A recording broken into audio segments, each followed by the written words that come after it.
এবার একটা ভয়াবহ ছবি দেখাবো। সিকিম মানেই তো প্রাকৃতিক দুর্যোগ না, এই শীতে প্রাকৃতিক দুর্যোগ নয়, তবে ব্রিজ ভাঙলো। দেখুন মঙ্গনে কিভাবে ব্রিজটা ভেঙে পড়েছে, একটা লরি ঝুলছে, অর্থাৎ ভারী যানবাহন করে এই ব্রিজ দিয়ে, এই ব্রিজই ঝুলছে, এই ব্রিজেই ঝুলছে। লাচুং থেকে কাটাওয়ার মধ্যে এই সেতু ভেঙে পড়লো। দেখছেন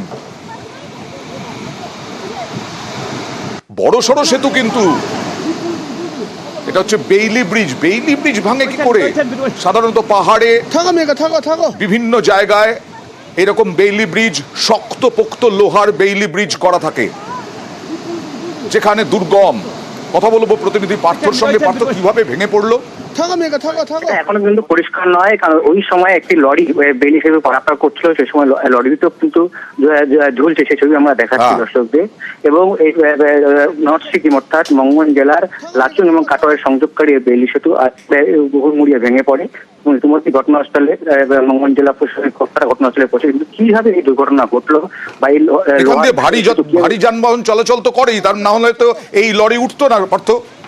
একেবারেই তাই ঠিকই বলেছো। সে লরি ওই সময় পারাপার করছিল এবং লরিটাও কিন্তু ঝুলে যায়, যদিও কোনো হতাহতের খবর নেই।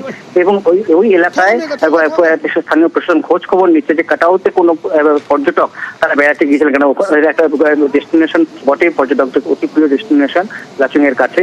সেখানে কোনো পর্যটক আছে কিনা, তাদের কি অবস্থা সেসবই খোঁজ খবর নিচ্ছে কিন্তু মঙ্গন জেলা প্রশাসনিক কর্তারা। ওকে,